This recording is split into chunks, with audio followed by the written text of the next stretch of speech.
become mainstream? Let's discuss upon it. And for that, I would request Mr. Shailendra Singh, Chief Operating Officer, Agri ZX Industries, with a warm round of applause. Taaliyan rukni nahi chahiye. All the Mumbai cars, let's give it up for Mr. Shailendra Singh, COO of Agri ZX Industries. Up next, Sandeepa Katnikar, Managing Director, Canbiosis.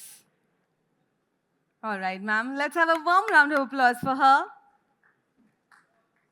Ms. Sandeepa Katnikar, Managing Director, Canbiosis. Up next, Dr. Rajendra P. Singh, Managing Director, Compo Expert. Our distinguished panelist, R.S. Rajan, Managing Director, Privy Life Science Private Limited. Up next, Senthil Kumar Vetrival, Founder and Director of Satyam Group of Companies. Before we begin with this session, I want the energy really high because I don't work in low energy. Let's give it up, everybody here right now. Let's have a warm round of applause for all the panelists here, setting up the context for this session. Let's give it up. Indulge into knowledge, ask questions, merge into deeper connections. Let's go ahead for technology, biochemicals, and biological revolution. Over to you. Thank you, Jyoti. Good afternoon, everyone. Looks like a lot of people have gone for lunch. And those who have come back after lunch may be feeling a little sleepy. So it is a difficult task for us to keep you awake and instill energy for the biologicals, because biologicals are living organisms and they need energy, air, food, everything. So we expect that these biologicals which are sitting here on these chairs also get some energy instilled. So with this, I would just start the discussion as what I understand we are already late by an hour or so.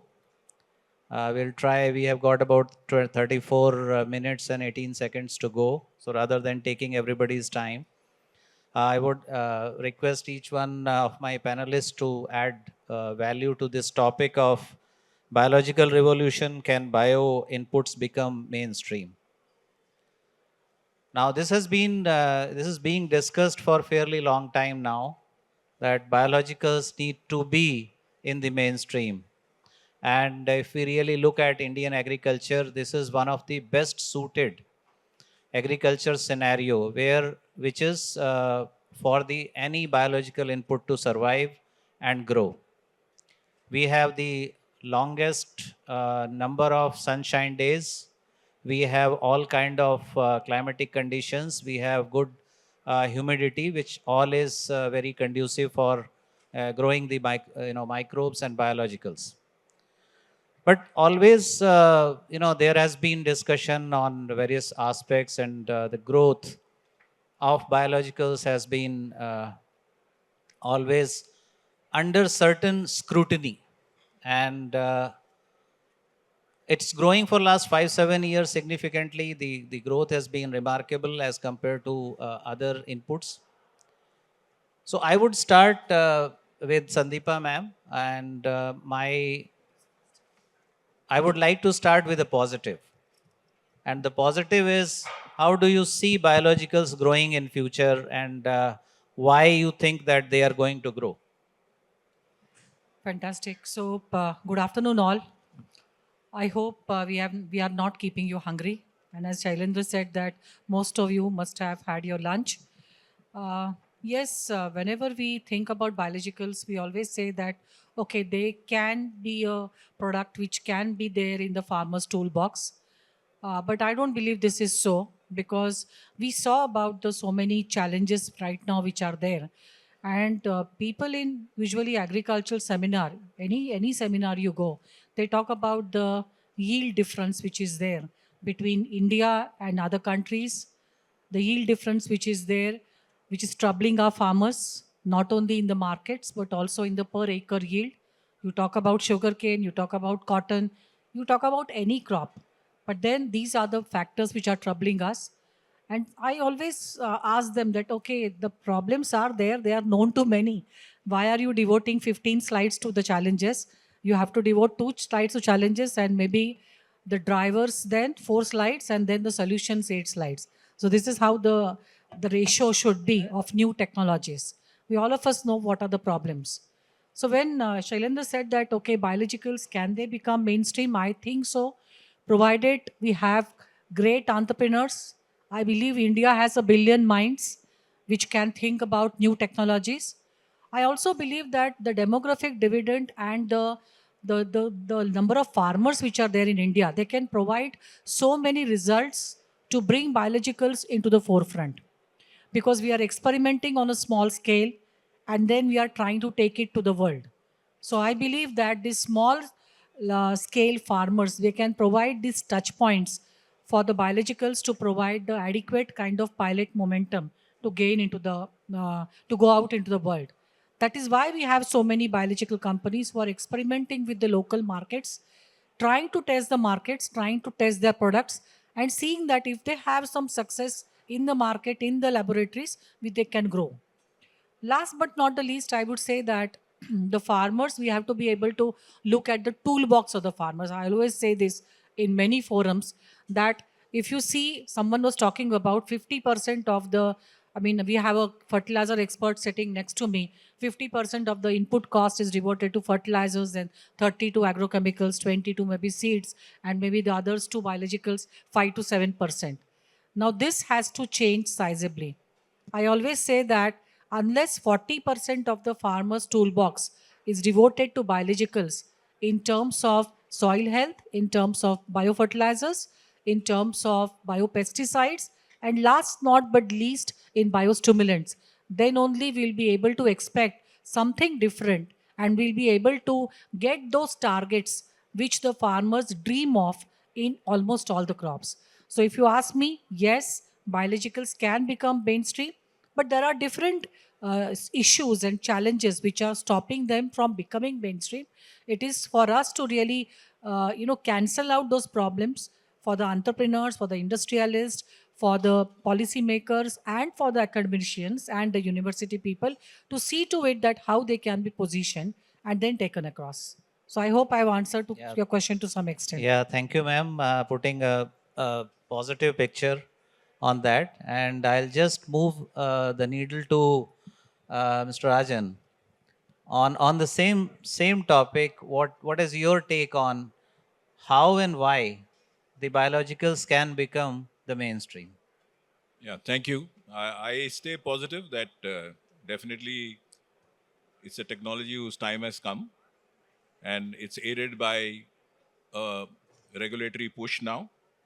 It is also unfortunately aided by soil degradation as well as climatic vagaries. And of course, there's the advent of technology, which is going to be supplementing these initiatives. But given these things, what is most important is to look at the quadrant. We have been talking about AI during the previous sessions, but I think the focus has to be on FI, which is the farmer's intelligence. The farmer is not interested in a debate between chemistry and biological. He is interested in the outcome. He is interested in the yield. He is interested to see how he can get more output out of his farm. When you look at the Indian context, most of them are marginalized farmers for whom every rupee counts. So I see initial success in the horticulture. Globally, also, if you see, under 10% is what is really adapting the biologicals, though it is growing at a CAGR of almost 14%. That is where the headroom lies. There's a lot of hope. But I think collaboration, co creation, cooperation, and communication with the farmer to ensure that he's educated to make an informed choice is the way forward. Though that is my humble opinion. I think you have touched a very valid point that farmer is not interested in the debates. He is interested in the solution, and that can be a holistic kind of a solution which cannot come from one stream alone. And mainstream also becomes with the other streams coming together. So, Dr. Singh, what is your opinion about this particular point, and especially as you are working in nutritional aspect more strongly? So, how do you see that? I'll start with yes, but we have to look at the integrated approach. Rightly said by ma'am that fertilizer, how this chemical fertilizer, because we cannot replace. Let's forget that we can replace chemical fertilizer, right? So we have to develop a synergy or sync between chemical fertilizer plus bio inputs. Bio inputs may be anything like biostimulants, maybe biofertilizers, or something the recent technology which is known as EPM and EPF, right? So rightly said by the gentleman over here, Mr. Rajan, that yes, farmer is very much interested in what? Outcome. And on top of that, Shailendra, we have to understand that whether in this bio input we can maintain or sustain the quality. That's where because when farmers are going to incorporate in the input, like in chemical fertilizer plus bio input, what a significant result they are going to get. So the positioning, segmentation of these bio inputs, if companies are going to do it in the right direction, future is very bright, very bright. And yeah, of course, it's going to be mainstream. When we look at digital agriculture, because the recent technologies are coming, Mr. Rajan has said that yes, we have to look at a horticulture. We can look at a cash crops, especially like a vegetables, wherein we can make a big difference by adding these bio inputs in quality, in organoleptic qualities, as well as something which is really how to say, the government is also very much interested to promote it. I think I have done the justice with your question. Yeah, thank you. I think we have set a little optimistic picture for the biologicals. But as we move on the same path, the one question comes in: what is stopping us in reaching to the destination? And I would then request Sandeepa ma'am to share her thoughts about what are the top challenges which you feel in making biologicals into mainstream. If you can also add a little bit towards the solution, as you earlier said, that let us not focus on the problem too much and look at the solution as well. So your comments on that, please. So there are three things to biologicals not gaining the rightful kind of place where they ought to be. Uh, Earlier on, we saw that mostly the microbials, I mean, people talk about the shelf life, the quality, and all these aspects. So my company, we first of all hit out that point, wherein can we really make the microbes robust, formulations robust. And that was how really we came out with this technology of improving the shelf life and then they staying on the shelf for 2 years. So that was the main kind of innovation which we did, which got global recognition but then not market recognition. And that is why we started exporting first rather than placing it in Indian kind of on Indian shelves. So the awareness about biologicals definitely is there because something is not working. Farmers want to opt out for a biological and see whether it is working and serving the purpose. And I must say in this that it is easier to sell a biopesticide than a biofertilizer. It is easier to sell a biostimulant than a biofertilizer. And it is easier to sell a biostimulant than a soil health kind of bettering product. So this is the kind of level at which the biologicals have to be positioned well. The people who are taking these products to the farmers, they are mainly from the chemical industry. So they have to be able to train, so that they can position the products on the dealer shelves, because you cannot have an alternate kind of channel immediately established to sell biologicals. So that is one of the issues which is troubling us. Also scaling up. I mean, if you talk to any bio industry and if you place an order of maybe 500 tons, they will say no. So the scaling up strategy for biologicals is very important, wherein you have to think about capacities for fermentation. I really don't know which of the industries in bio they're having capacities, cumulative capacities per annum of maybe 3 million liters or 5 million liters or 10 million liters.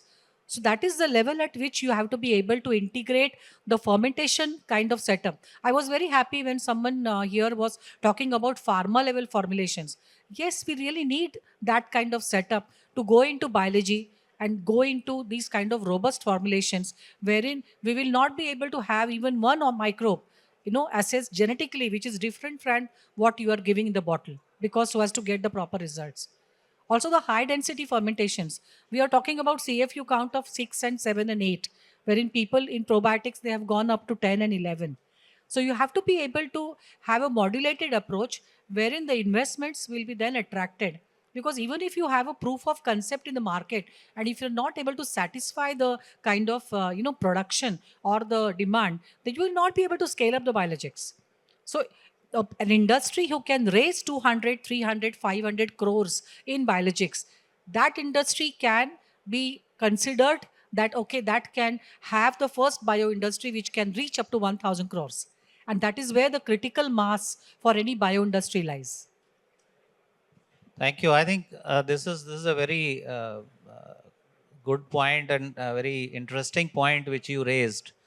Is if we are really looking at replacing, I mean, just thinking of replacing, we talked about the debate. Are we capable? Do we have the capacity? So that is a good starting point, and I'll just move it to you. At when we talk about debating, can this replace, or how much of this biological can replace the chemicals and all that?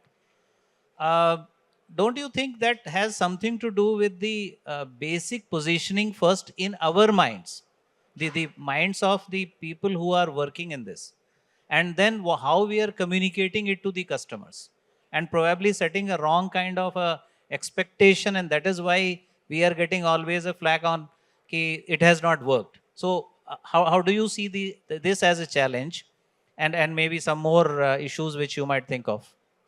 Yeah, so with the permission of this August channel, I may have some radical views, so you'll forgive me for that. Please, please. वो बोलते हैं ना मन चंगा तो कटौती में Ganga. So the first thing has to be that all of us have to start with an intent that this is required to keep our farmer community and the planet in the right direction. And that intent means it has to have a solid commitment. And that commitment has to go beyond revenues and beyond profitability. It is to be in the right direction and be responsible to ensure And obviously, the biologicals have already crossed the curiosity of sustainability. Now it is a necessity, because otherwise we are going to be leaving a very bad planet for the future generations. So, having said that, whether it is nutritional security or to ensure that we have more yield for the farmers, the issue is not about replacing biologicals with chemistry. It is about finding how we can combine the two to make it work best for the farmer. That is the way forward, because he already has current practices. His input practices is not something which is going to change overnight. And एक किसान का बड़ा simple assessment होता है, where what the eye sees, the heart believes. जो आँख देखे वही उसका दिल विश्वास करे. And he goes a lot by peer recommendations. He goes a lot by optics which are demonstrated in his farm. So he's not going to be mesmerized by technologies or the talks around it. He's going to want the product to perform. Now, that's a very simple ask where the product has to deliver on its promise, but it's a very complex task for the scientific community, because in the biologicals, to maintain consistency across the types of soil as well as across the climate challenges, it's a huge, huge challenge. I'm sure that companies which are committed, who will be up to the task in investing more money in the research, in collaborating, in getting the requisite government encouragement, they will pave the way and create an example. And I'm sure that if all of us are committed to the cause, the success will follow. That's my opinion. Thank you, Mr. Rajan. Dr. Singh, your views on this? Shailendra, both the speakers has already spoken a lot about this. And with my opening remarks, I said that companies or the government authorities or whatever the panel sitting over here, we must know that what we want to do. The product which is with the companies, even we are unable to explain them. Then how we are going to explain those products to the farming community? So we have to read a lot. We have to understand our product before we go to the market. If we know our product, in case of bio inputs, because somewhere we have to talk about the USP, then farmers can understand that what value addition this bio input has given to that particular crop. So he started with a very challenging word that yes, what would be the outcome? Shailen, we must understand this, that without knowing the product, without knowing the in and out about the geography or a crop, we should not recommend any bio input. With this word, I can say that yes, as an industry, we have to have to take this as a challenge, to let farming community, let industry understand what biostimulant is, what biofertilizer is, what CFU is, even whatever the latest technologies are coming in our basket. So it's a very challenging environment. We are working in a very challenging environment, wherein the fragmented land means if we are going to recommend something, our land holding, because I was reading, one data that North India, and basically this a bio input or biofertilizers are very much being used in North India, and in 2025 that was approximately 29% plus.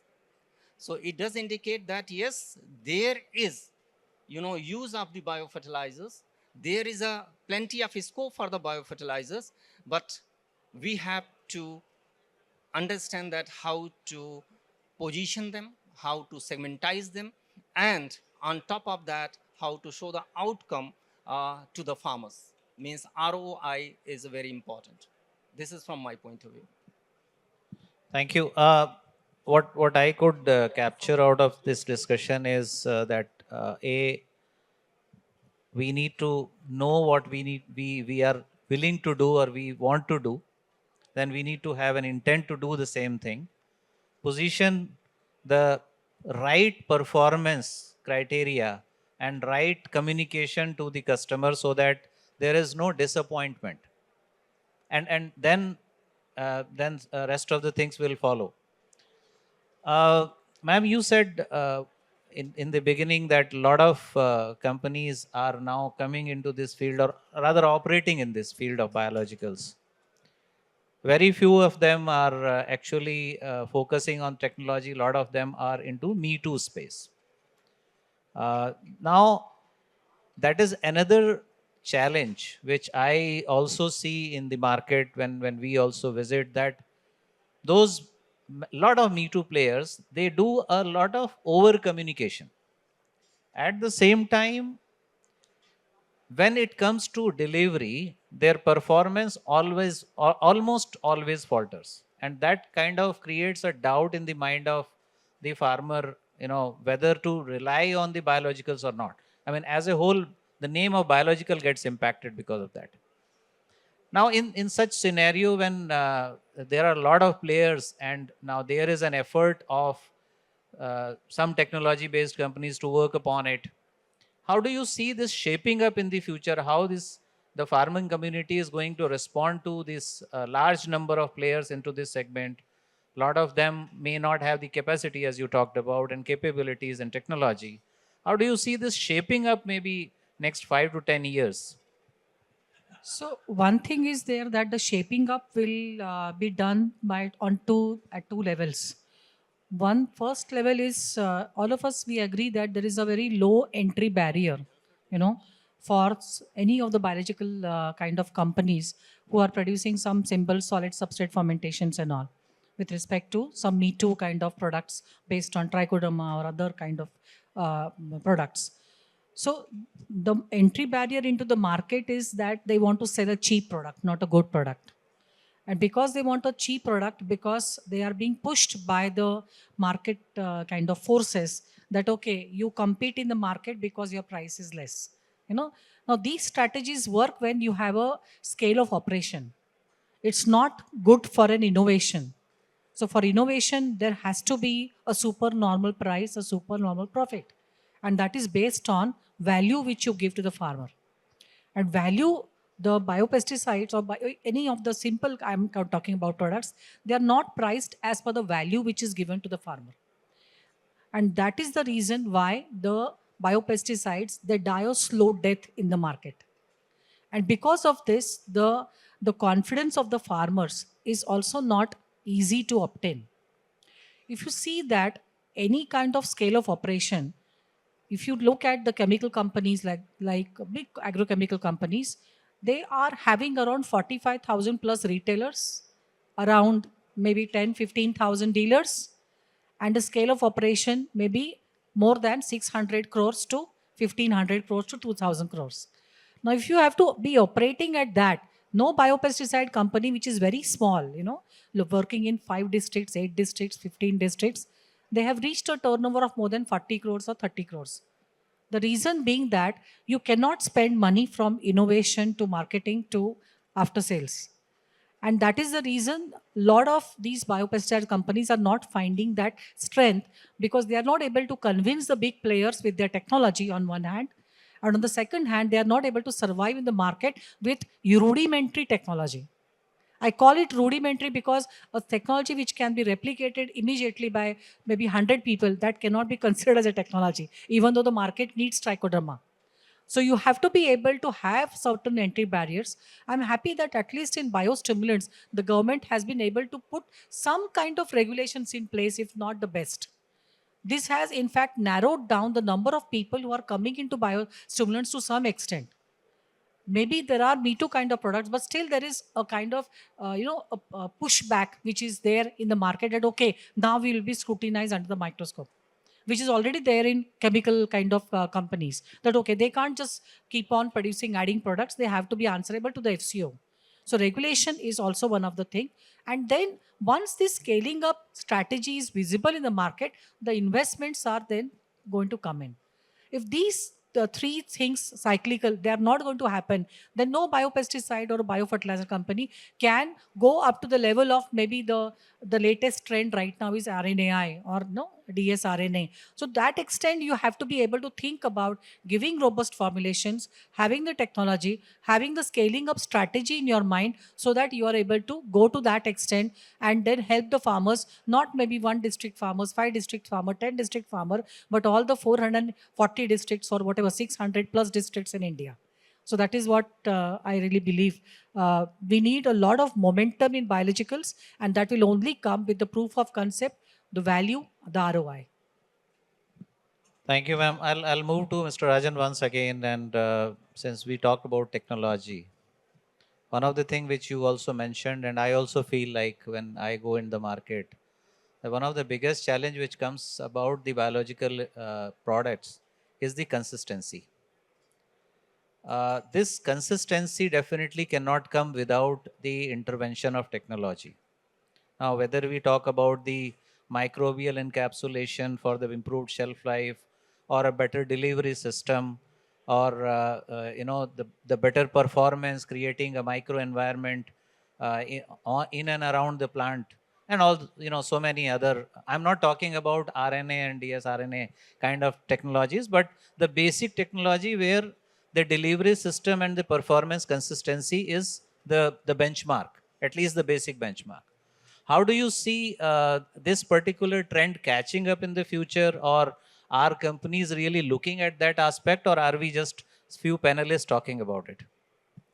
I think I am a great optimist, and I sense that when we look around, there is a lot of intent among many startups which are techno-based, and some of them we saw in the presentations today that they are ready to take on new out-of-box ideas, reinvent themselves, and see and do what is good for the industry. But nothing will fly or scale up without regulatory supports as well as government encouragements. That is the bedlam of everything. Having said that, I think internally also, private organizations and corporations, other than the multinational, the made in India story, especially the entrepreneurs' passion and zeal, I can speak for my company's promoters and founders. They are committed. They are committed to an ideology called Re-Earth, and they are putting the money behind it. It's not just their mouth.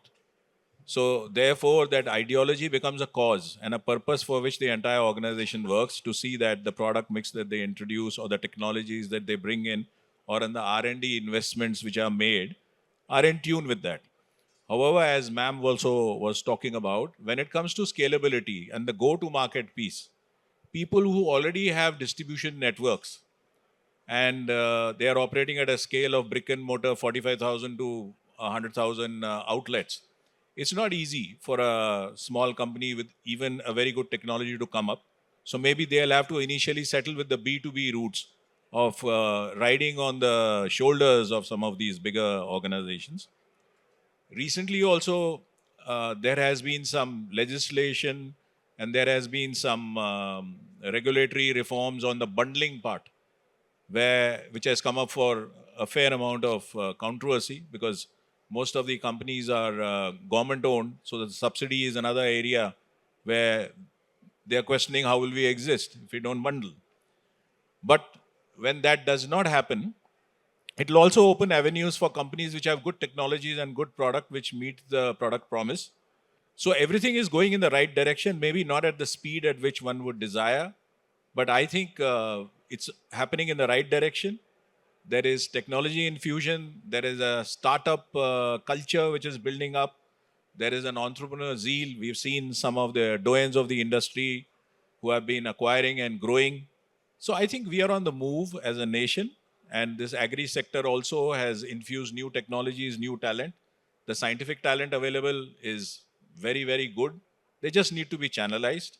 So I think we are in the right direction, and the way forward is going to be only bigger and better. Thank you, Mr. Rajan. Dr. Singh, I have a little different question for you. We were talking during the day about the patience, investment. And when an investment happens, every entrepreneur or every house would want a return on investment. Now, when you want to take that return on investment on a technology and you are going to the market with a differentiation in the technology for the same product where a lot of other products are there which are non-performing, but they have a label, same label.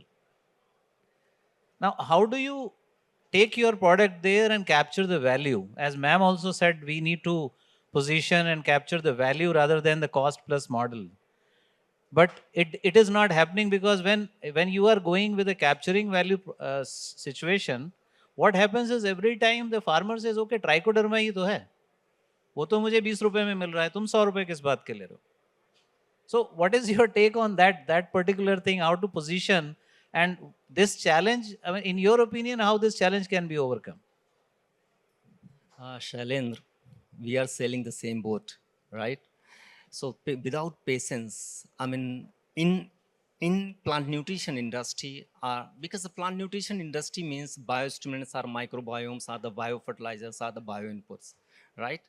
So I have one lovely story because I belong to the water soluble salt industry, water soluble fertilizer, and we always take a holistic approach, and we always talk about the crop solution approach for the farmers.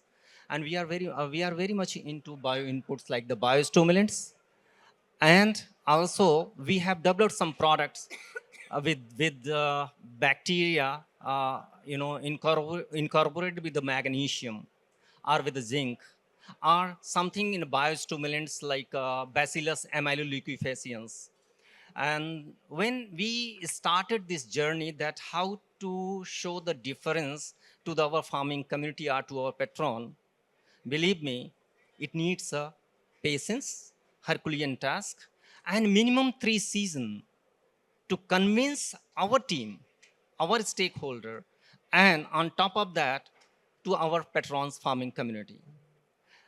Without patience, I think Raj sir is sitting over here. He is also an example of patience. That is why he is doing IIAB. So without patience in plant nutrition industry, you cannot scale up.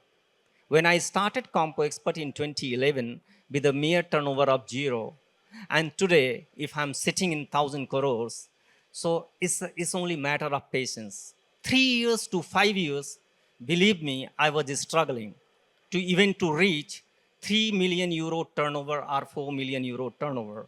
But once you have set up the tone, then Shailendra, believe me, this bio-input industry, which is growing, you can say 11% or you can say 16%, no. Then horizon is open. But you have to have a patience, minimum 3 years. Because if you are going to introduce a single R&D-based product or molecule, as we did in case of Bacillus amyloleucofaciens with the biostimulant Cyclonia maxima, it took 4 years for me to establish in the market.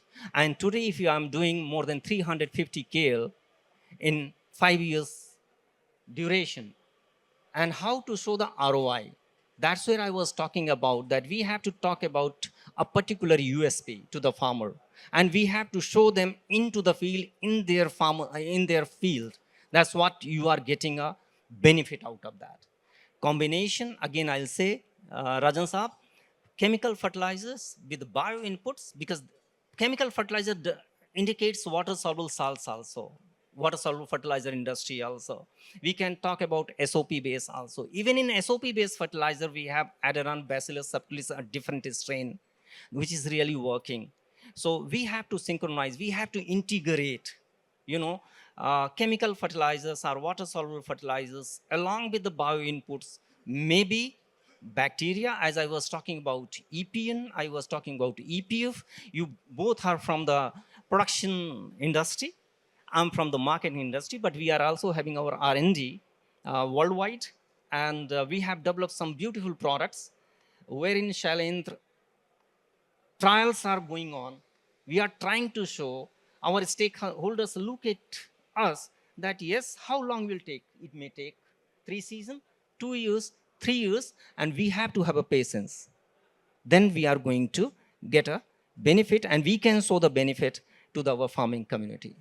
I think my both co-panelists will be agreeing upon this, that if we do not have a patience, believe me, we cannot move forward. We Thank cannot you. move forward. And there is no shortcut for this bio input industry. We have to go step by step. And based on that, quality is going to be paramount of this industry. I think we have already, discussed this point, but when we look at, I think that was well explained by our co-panelist, that we do not know what kind of the products we are promoting or it is being sold to the farming community. That's where industry has to look at this, that how to maintain the quality. Without quality, bioinput industry, especially microbiomes, cannot be promoted, and it will never be having a sustainable model. This is my firm belief. Thank you, Sairendra. Thank you, Dr. Singh. And I think it's already time is up. Just in 30 seconds, I'll try to say a few words on that. Definitely the future is bright for biologicals. The only thing is we need to look at a holistic approach, right kind of positioning, right approach of taking it to the market, and ensuring that we set the right expectation for our customers and deliver on that. Now, technological developments, marketing arrangements, and the delivery system improvement, all those things will come together to make it happen. So with this positive note, thank you very much for everyone and staying awake after the lunch. Thank you. Check. Requesting Rajkumar Agrawal sir to come up on the dais and felicitate our fellow panelist.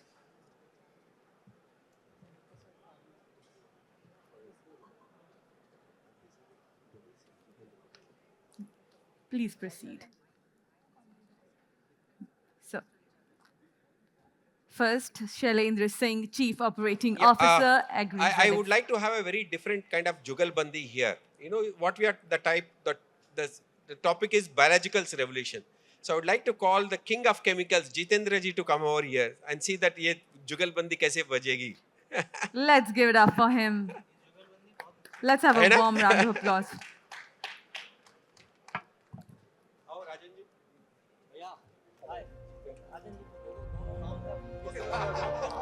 First, we have R.S. Rajan, Managing Director, Privy Life Science Private Limited. It's an honor for us to present you this.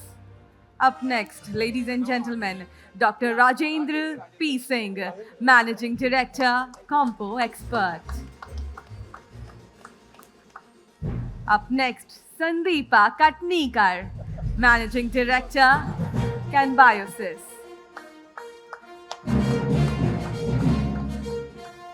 Thank you. Thank you so much. Up next, Shailendra Singh, Chief Operating Officer, Agri ZX Industries.